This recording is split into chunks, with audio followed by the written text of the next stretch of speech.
হযরতে হাতেমে আসম বলেন, হুজুর আমি আপনার সংস্রবে থেকে থেকে আর জিনিস শিখলাম, বেশি বলার অবকাশ নাই, মিথ্যা বলার সুযোগ নাই। আমি যেই কয়টা শিখেছি এই কয়টাই আমি বলেছি। হযরতে শাকিকে বলকি রহমাতুল্লাহ আলাইহি বলতেছেন, তাহলে বলো যেই কয়টা জিনিস শিখছ কোনটা কোনটা শিখছ, একটু ধারাবাহিকতার সঙ্গে তুমি একটু বলো।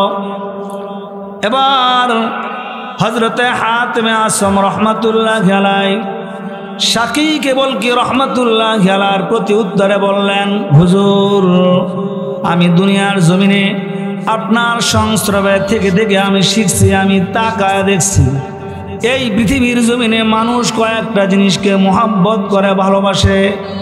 এত মোহাব্বত আর এত ভালোবাসা এই কয়েকটা জিনিসের সঙ্গে হয়ে যায়, দুনিয়ার আর কোনো জিনিসের সঙ্গে তার চেয়ে বেশি মোহাব্বত আর ভালোবাসা হয় না। এক নম্বর আমি তাকায় দেখছি মানুষ তার স্ত্রীকে মোহাব্বত করে, তার স্ত্রীকে ভালোবাসে,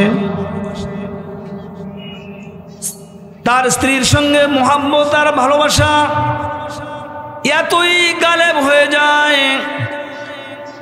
যে মায়ের পেট থেকে দুনিয়ার জমিনে সন্তান আসছে, যেই মা তাকে জন্ম দিতে গিয়ে জিহ্বাটা উল্টে দিয়েছিল, যে মা আপনাকে আমাকে জন্ম দিতে গিয়ে রক্তের বন্যায় প্লাবিত হয়ে গিয়েছিল।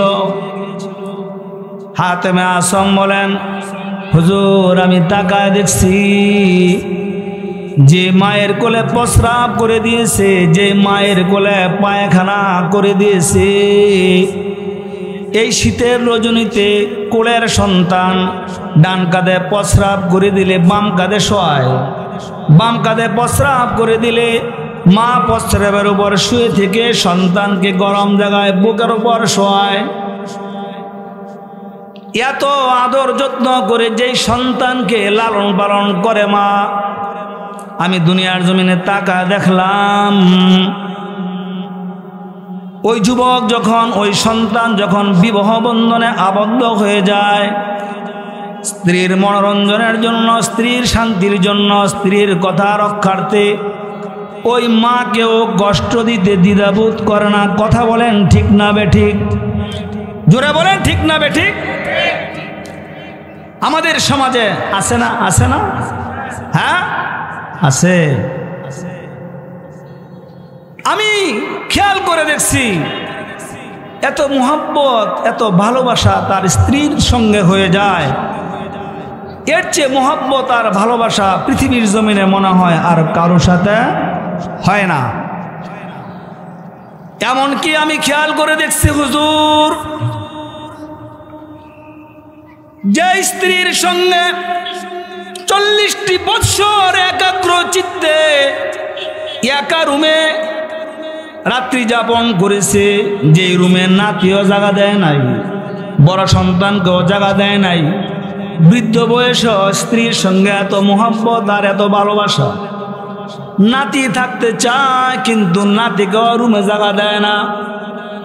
কিন্তু আমি খেয়াল করলাম, আমি তাকায় দেখলাম যে স্ত্রীর সঙ্গে 40-50 বৎসর পর্যন্ত একাগ্র চিত্তে একা একা এক রুমের ভিতরে আমি বসবাস করেছি, আমি রাত্রি যাপন করেছি।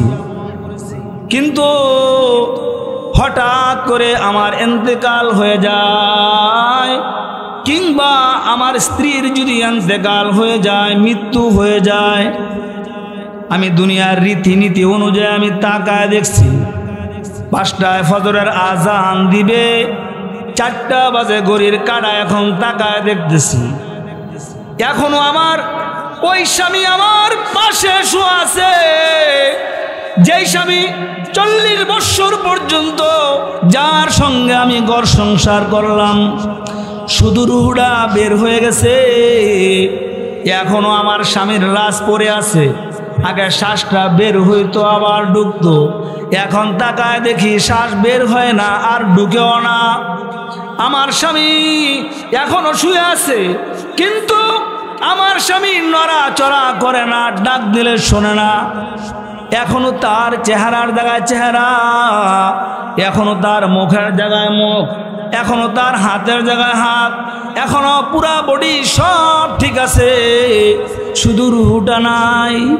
কিন্তু স্ত্রী আশপাশ মানুষদেরকে ডেকে ডেকে বলতে থাকে, কিংবা স্বামী আশপাশ মানুষদেরকে ডেকে ডেকে বলতে থাকে, ও এলাকার মানুষ, ও যে দেখো, তাকায় দেখো, আমার স্বামী আর দুনিয়ার জমিনে নাই, আমার স্ত্রী আর দুনিয়ার জমিনে নাই।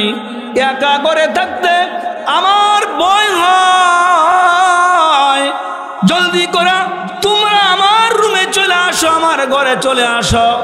কোন স্ত্রীর সঙ্গে আমরা ঘর সংসার করলাম, কোন স্বামীর সঙ্গে ঘর সংসার করলাম, অথচ ঘড়ির কাঁটার দিকে তাকায় আছি। 1 ঘন্টা পরেই মুয়াজ্জিন আজান দিবে। 1 ঘন্টার সময় আমার স্বামীকে পাশে রেখে আমি থাকতে রাজি না, আমার স্ত্রীকে পাশে রাখতে থাকতে রাজি না। হযরতে হাতেমে আসম রহমাতুল্লাহি আলাইহি বলেন, হুজুর আমি তাকায় দেখছি, আমি খেয়াল করে দেখছি যে স্ত্রীর সঙ্গে এত প্রেম আর ভালোবাসা, এত মোহব্বত আমার সঙ্গে হায়াতে জিন্দেগিতে ছিল। আমি তাকায় দেখলাম স্ত্রীর মোহব্বত কবরে তো দূরের কথা, দুনিয়ার জমিনে আমাকে একা করে থাকতে ভয় পায়।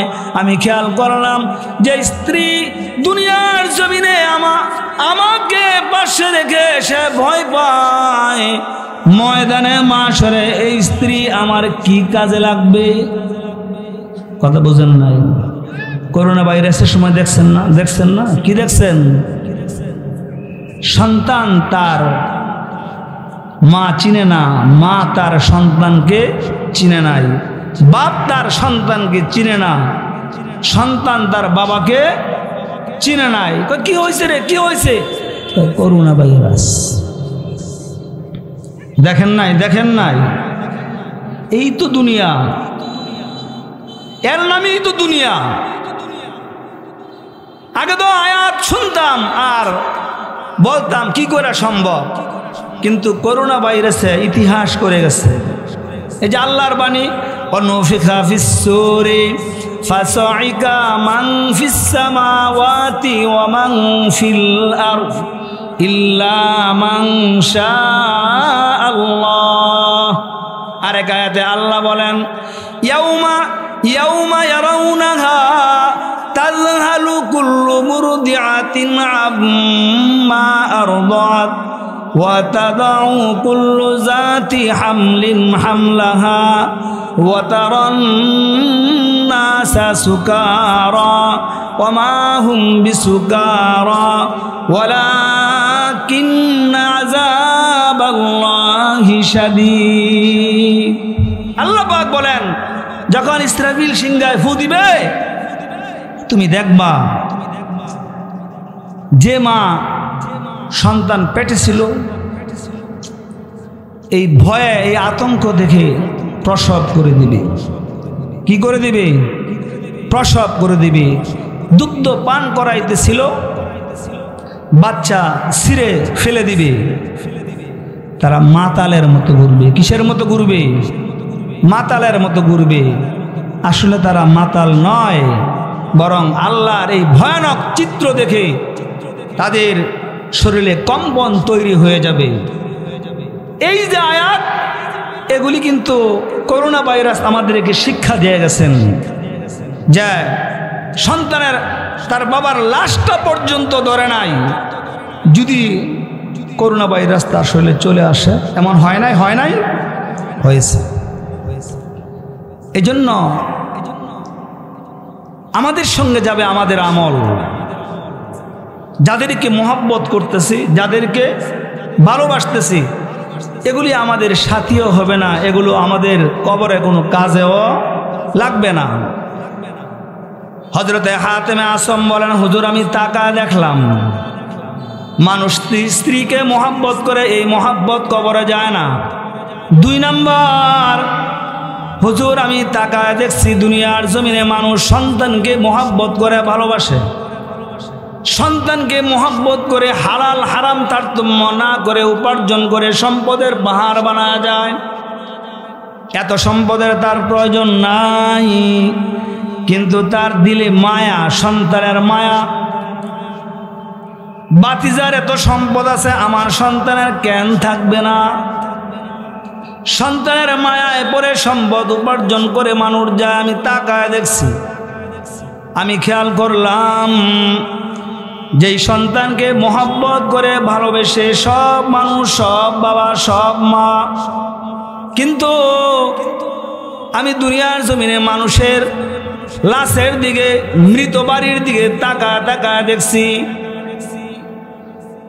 বাবা দুনিয়ার জমিন থেকে চলে যায়, এখনো বাবার পকেটে টাকা থাকে, এখনো খাড়ের স্ট্যান্ডে হ্যাঙ্গারা জামা ঝুলানো আছে, এখনো বাবার পকেটে টাকা আছে।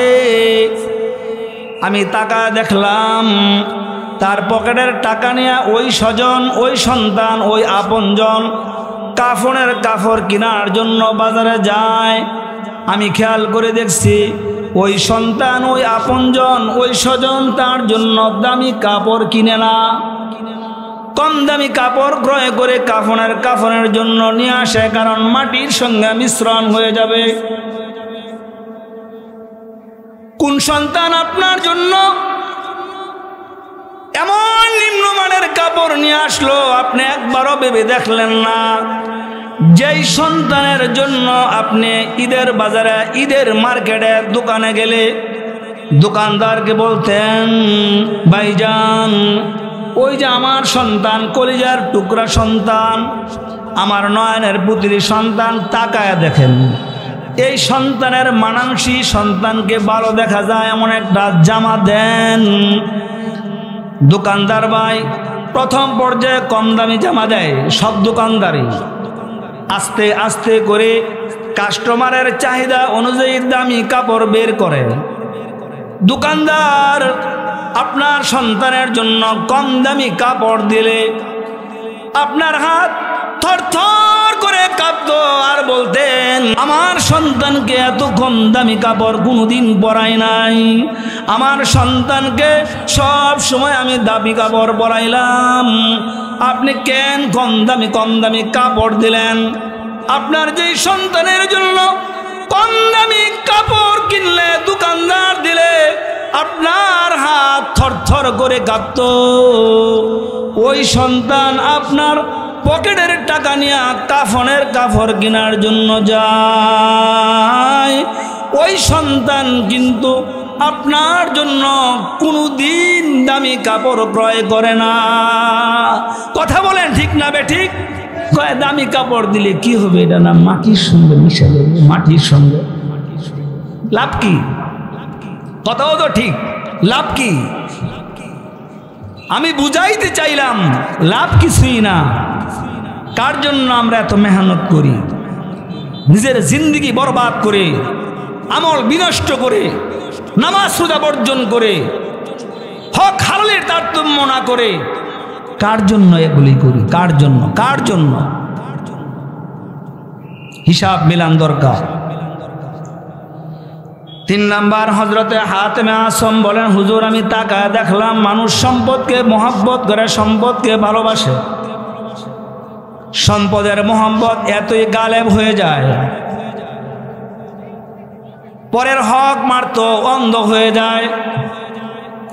কোটি কোটি টাকা দিয়া বাড়ি গাড়ি করার পরও তারা তো তৃপ্তি মিটে না, বিদেশের বাড়িতে বাড়ি জমায়। কি জমায় না? জমায় না? পত্রিকায় দেখছি এক মন্ত্রীর 600 ফ্ল্যাট বিদেশের বাড়িতে। কয়শো ফ্ল্যাট? 600। চোখ বন্ধ হইলে তো শেষ। কথা বলেন। হযরতে হাতেমে আসম রহমাতুল্লাহি আলাইহি বলেন, হুজুর আমি তাকায় দেখলাম, আমি খেয়াল করে দেখছি মানুষ সম্পদকে মহব্বত করে, সম্পদকে ভালোবাসে, অনেক সুন্দর সুন্দর ঘর নির্মাণ করে, বাড়ির দিকে তাকায় থাকতে মনে চায়, দেওয়ালের দিকে তাকায় থাকতে মনে চায়, গেটের দিকে তাকায় থাকতে মনে চায়, দেখলে মন চায় কত সুন্দর এই বাড়ি, তার ঘরে জানি কে আছে। ঘরে গিয়া দামি দামি ফার্নিচার, অনেক দামি দামি খাট, অনেক দামি দামি আসবাবপত্র। হুজুর আমি খেয়াল করে দেখলাম যত সম্পদ, যত বাড়ি, যত গাড়ি, যত দোকান মার্কেট যতই করি না কেন, মসজিদের কোণার খাট যদি আমার পকেটের টাকা দিয়ে তৈরি করা হয়, এই খাট আমাকে আগায় নেওয়ার জন্য কবর পর্যন্ত যায়, কবরে যায় না, কবরে যায় না। আমার পকেটের টাকা দেয়া যদি মসজিদের খাট তৈরি করা হয়, ওই খাট আমাকে আগায় দেওয়ার জন্য কবর পর্যন্ত যায়, কবরও যায় না। তাহলে সম্পদের পাহাড় বানাইলাম, আমি সব কিছু করলাম। হুজুর আমি আপনার সংস্রবে থেকে থেকে এতটুকু শিখছি যে দুনিয়ার গাড়ি, দুনিয়ার বাড়ি, দুনিয়ার ছেলে সন্তান, দুনিয়ার স্ত্রী, দুনিয়ার কিছুই আমার কবরে কাজে লাগবে না। আল্লাহ কয় ওয়াত্তাকু ইয়াওমান লা তাজজি নাফসুন আন নাফসিন শাইআন ওয়ালা ইউকবালু মিনহা আদলুন ওয়ালা তানফাউহা শাফাআতু ওয়ালা হুম ইউনসারুন। আল্লাহ পাক বলেন মুমিন ভয় করো ওই দিনকে, যেই দিন তোমার আপনজন তোমার কোনো কাজে লাগবে না, তোমার সন্তান কোনো কাজে লাগবে না, তোমার প্রতিবেশী কোনো কাজে লাগবে না, তোমার সম্পদ কোনো কাজে লাগবে না, তোমার বন্ধু বান্ধব কোনো কাজে লাগবে না, তোমার মাল ও আসবাব কোনো কাজে লাগবে না। মা মা আগনা আন্নি মালিয়া, আল্লাহ কয় তোমার সম্পদ তোমার কোনো কাজে লাগবে না। কাজে লাগবে কি? হায়াতে জিন্দগিতে আমল নামা নামক ব্যালেন্সে, দুনিয়ার ব্যালেন্সে টাকা থাকলে যেমন সব করা যায়, অ্যাকাউন্টে টাকা থাকলে, ব্যাংকের ব্যালেন্সে টাকা থাকলে যেমন সব করা যায়, এটিএম বুথে টাকা থাকলে কার্ড দেওয়া উঠেও আপনি সব কিছু করতে পারেন, কারণ টাকা থাকতে হবে। হায়াতে জিন্দগিতে নেক নামক টাকা, আমল নামা নামক ব্যালেন্সে যারা দুনিয়ার জমিনে অধিখানে জমা করতে পারবে তারা আখিরাতের ধনী। আখিরাতের ধনী হিসাবে তাদেরকে আল্লাহর নিযুক্ত ফেরেশতারা সালাম দিয়ে থাকবে, সালামুন আলাইকুম তিবতুম ফাদখুলুহা খালিদিন। দুনিয়ার ধনীদেরকে যেমন সম্মান দেয়, আখিরাত ধনী আছে তাদেরকে সম্মান দিবে কে? জোরে বলেন। আল্লাহর নিযুক্ত ফেরেশতারা, আল্লাহ তাআলা। আমরা কি এই সম্মান পাইতে রাজি না?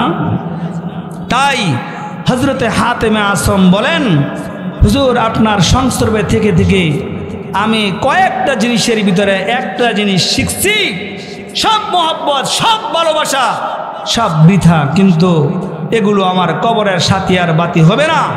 অতএব আমি শিখছি যে দুনিয়ার জমিনে যতদিন আমার রুহু থাকে আমি নেক কাজ ছাড়বো না। ইনশাআল্লাহ বলি, ইনশাআল্লাহ বলি, আমি নেক কাজ ছাড়বো না, আমি গুনার কাজ করব না। ইনশাআল্লাহ বলি, ইনশাআল্লাহ।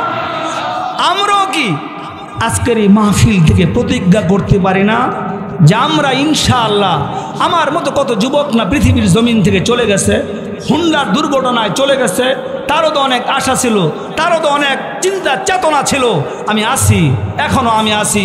আমার মতো কত বৃদ্ধ নাই পৃথিবীর জমিন থেকে চলে গেছে, এখন আমি আসি, আমিও থাকবো না। তাহলে আমার বাকি জিন্দিগিটুকুন আগে কি করছি না করছি তওবা করে ইস্তেগফার করে আল্লাহর দরবারে যদি আমরা প্রার্থনা করি, আল্লাহ তাআলা যেন আমাদেরকে জান্নাতি বান্দা হিসাবে কবুল করে নেয়, এই আশা, এই চিন্তা চেতনা, এমন একটা উদ্যোগ নিয়ে আমরা কি এখান থেকে যাইতে পারি না ইনশাআল্লাহ? কারণ দুনিয়া সব মিছা, মানলো মিছা, না মানলো মিছা।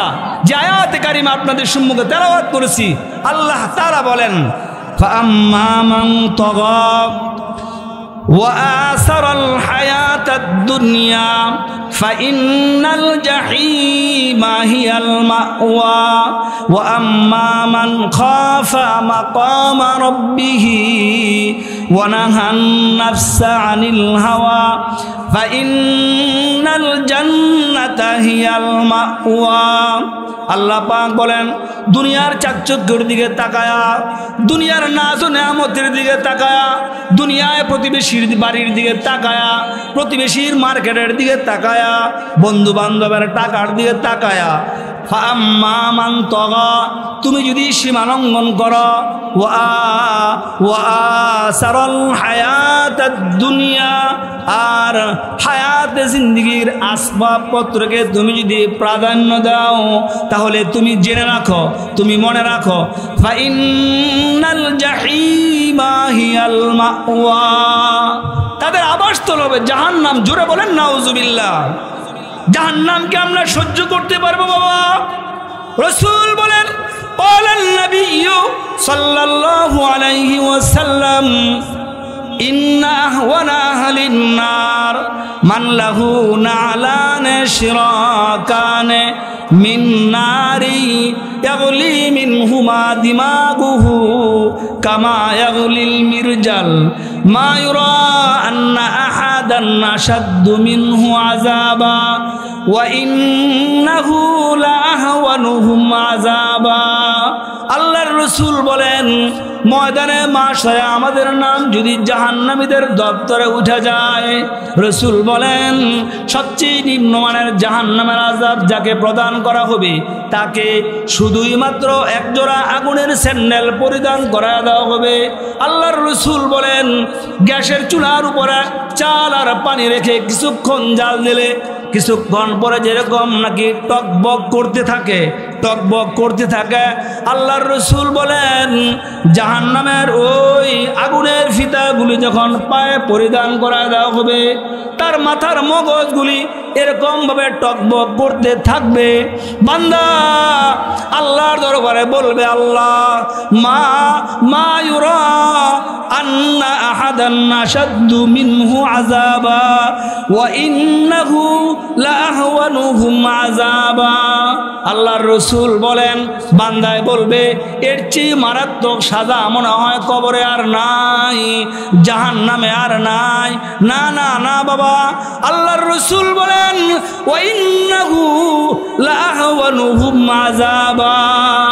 আল্লাহর রাসূল বলেন এটা হবে সবচেয়ে নিম্নমানের আযাব। নাউজুবিল্লাহ, জোরে বলেন।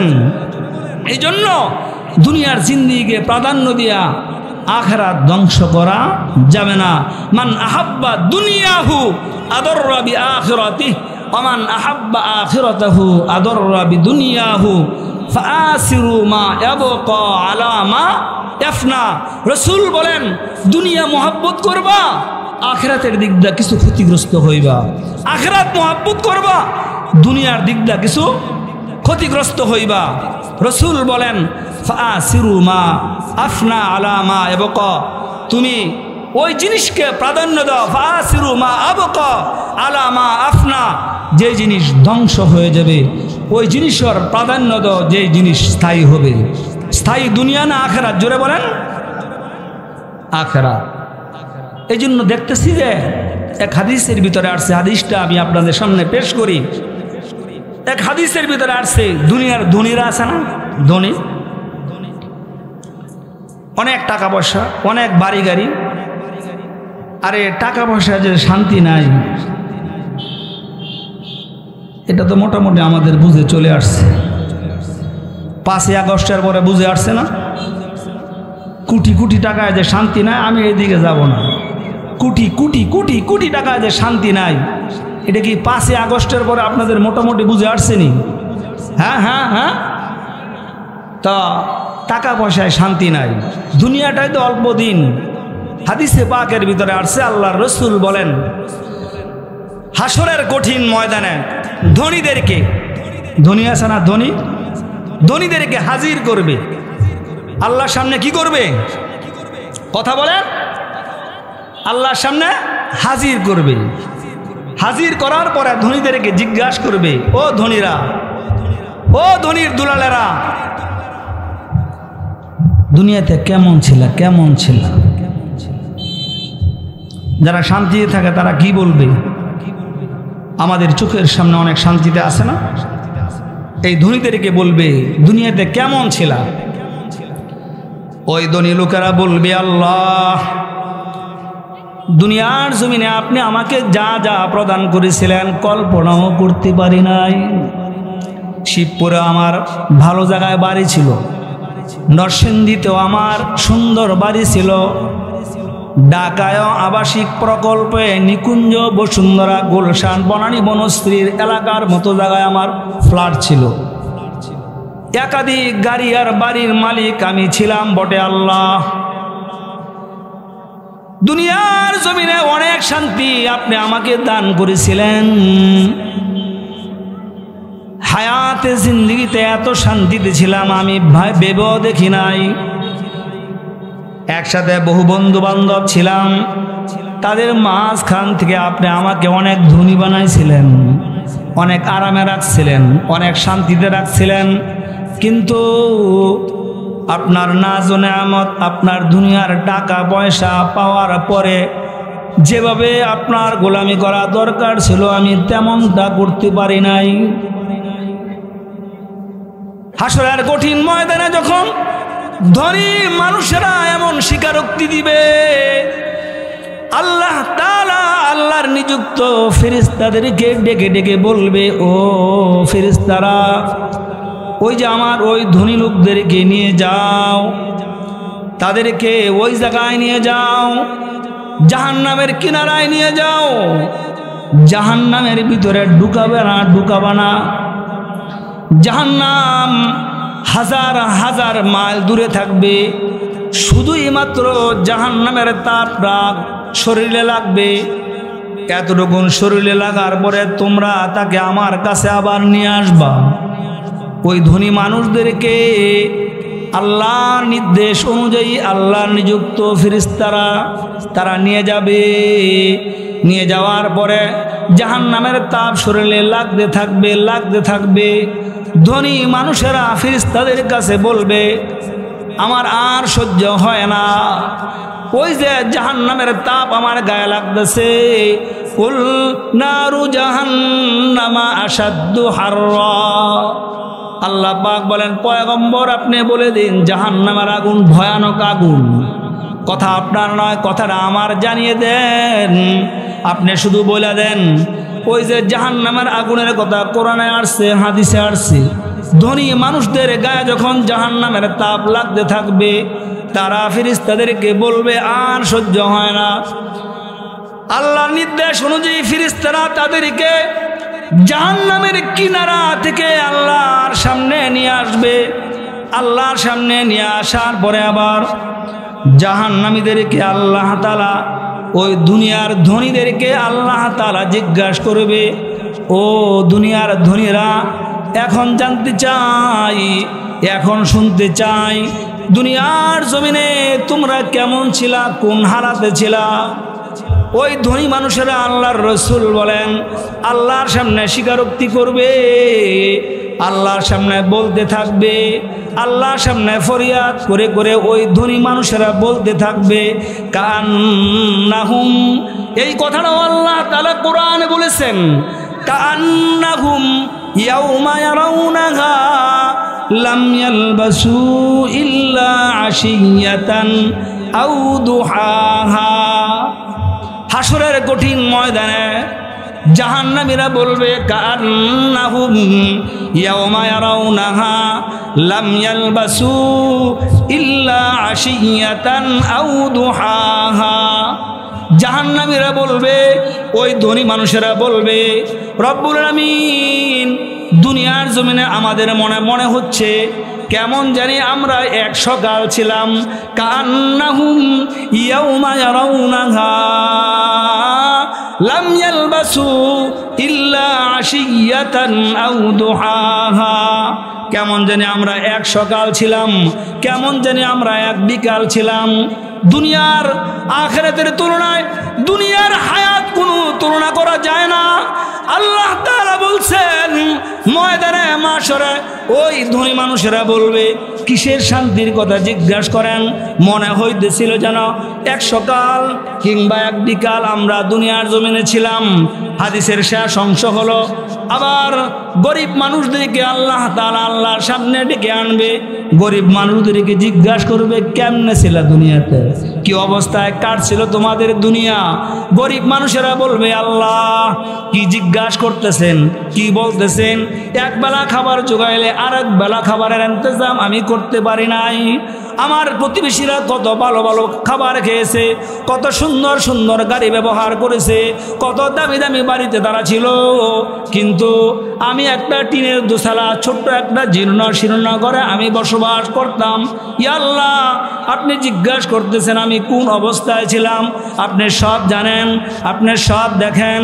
একথা স্বীকারোক্তি করার পর আল্লাহ তাআলা আল্লাহর নিযুক্ত ফেরেশতাদেরকে বলবে, ও ফেরেশতারা আমার এই সকল বান্দাদেরকে একটু জান্নাতের কিনারা দিয়া ঘুরায় নিয়ে আসো। জান্নাতের কিনারায় নিয়ে যাবে, নিয়ে আসবে, জিজ্ঞাসা করবে এখন বলো দুনিয়াতে কেমন ছিলা।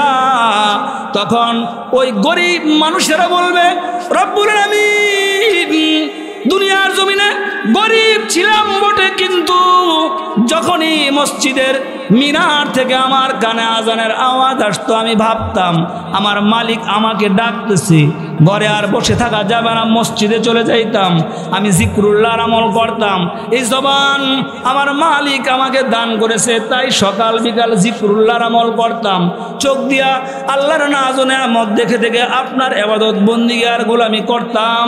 ইয়া আল্লাহ আপনি জান্নাতের বাতাস ঘুরায় আনছেন, দুনিয়ার অভাব ভুলে গিয়েছি, দুনিয়ার গরিবানা হালাত ভুলে গিয়েছি, দুনিয়াতে তো আমরা ছিলামই না।